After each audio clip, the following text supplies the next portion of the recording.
Tell me somebody's lonely. Company means there are two. 3 means the crowd and it's about to get loud. 4 means more than a few.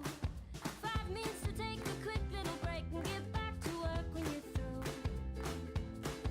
I just wanna mean something to you.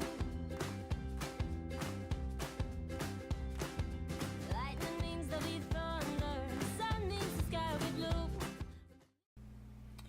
Okay, I'm going to be using Camtasia today as my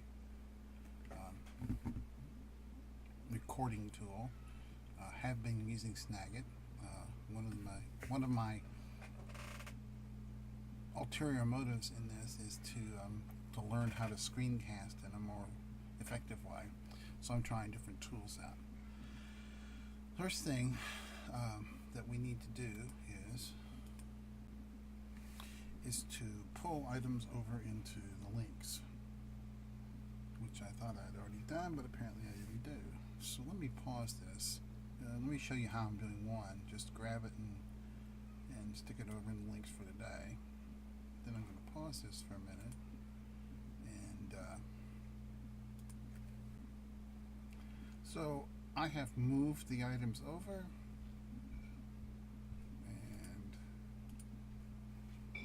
here they are. First place I'd like to go is creating infographics visually.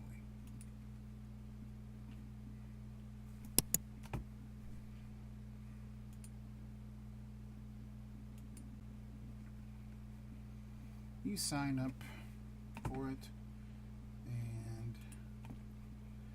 what you can do is just create your own visual stuff. Once you've signed in, you can create your own stuff. Here's one. It's that the Cybrarian, the guy I met before, interviewed before, has created the life of a hashtag.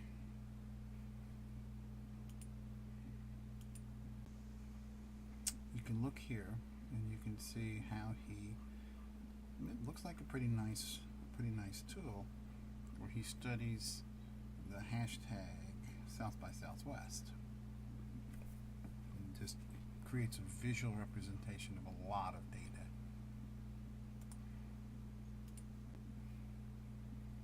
Here's another one that I think might be of interest to folks. It's kind of a news item, news category, that Microsoft has created a tablet, kind of a stir in the tablet community by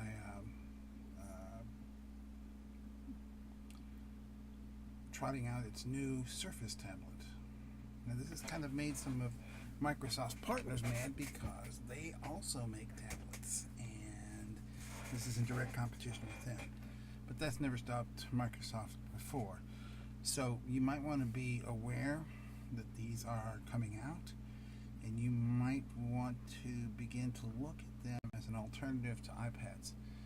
iPads are wonderful tools. They work right out of the box, but part of the problem is that the trade-off for that working out of the box is a much more closed down, locked down system that Apple owns, and it's very disturbing intellectually, especially if you are an open standards type person like I am.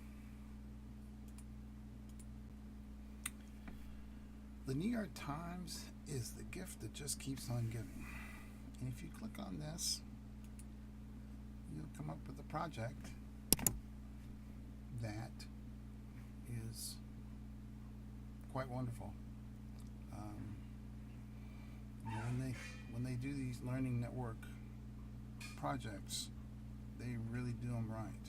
And they have all the information that you need, and it's all at your fingertips, and lots of links.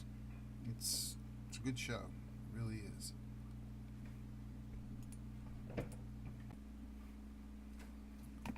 This one is just for fun,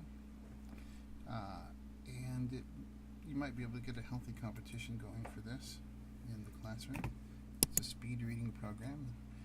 It has you can pull the bookmarklet up into your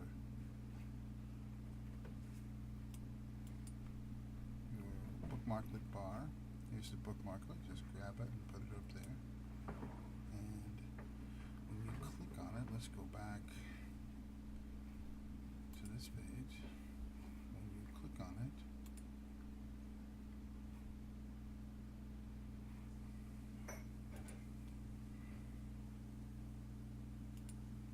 and let's see. Let's just start.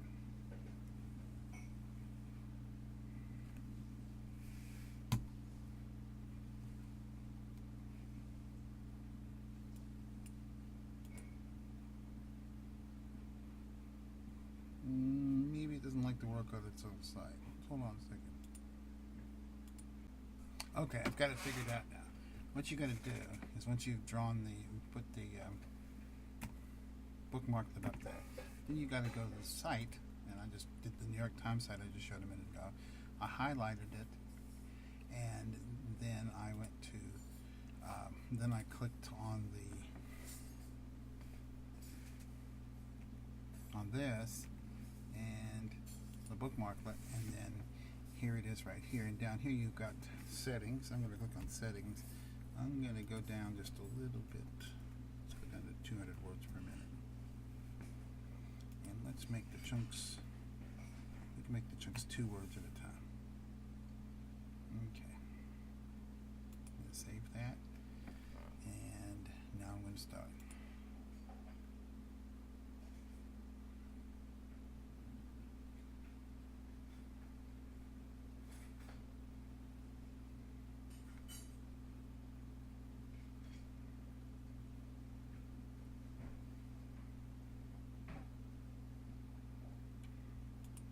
So you got to be careful what you copy, but I think it's a worthwhile thing.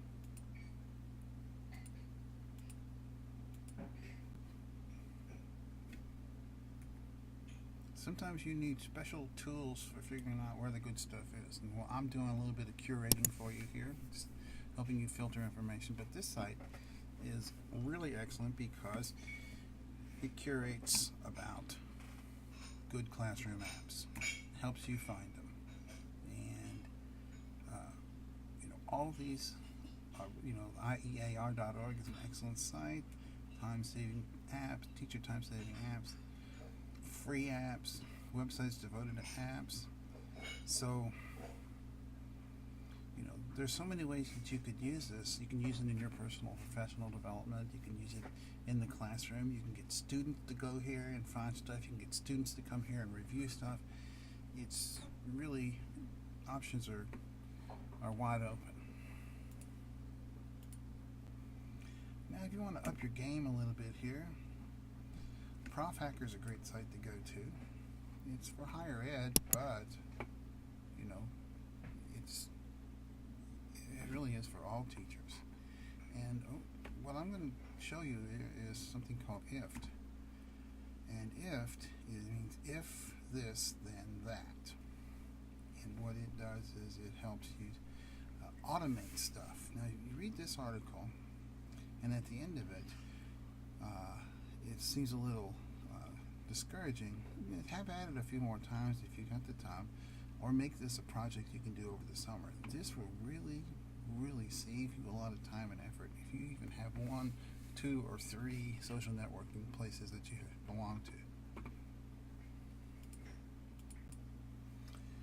I'm going to stop with one last item, and this is a professional development item at a place called P2PU.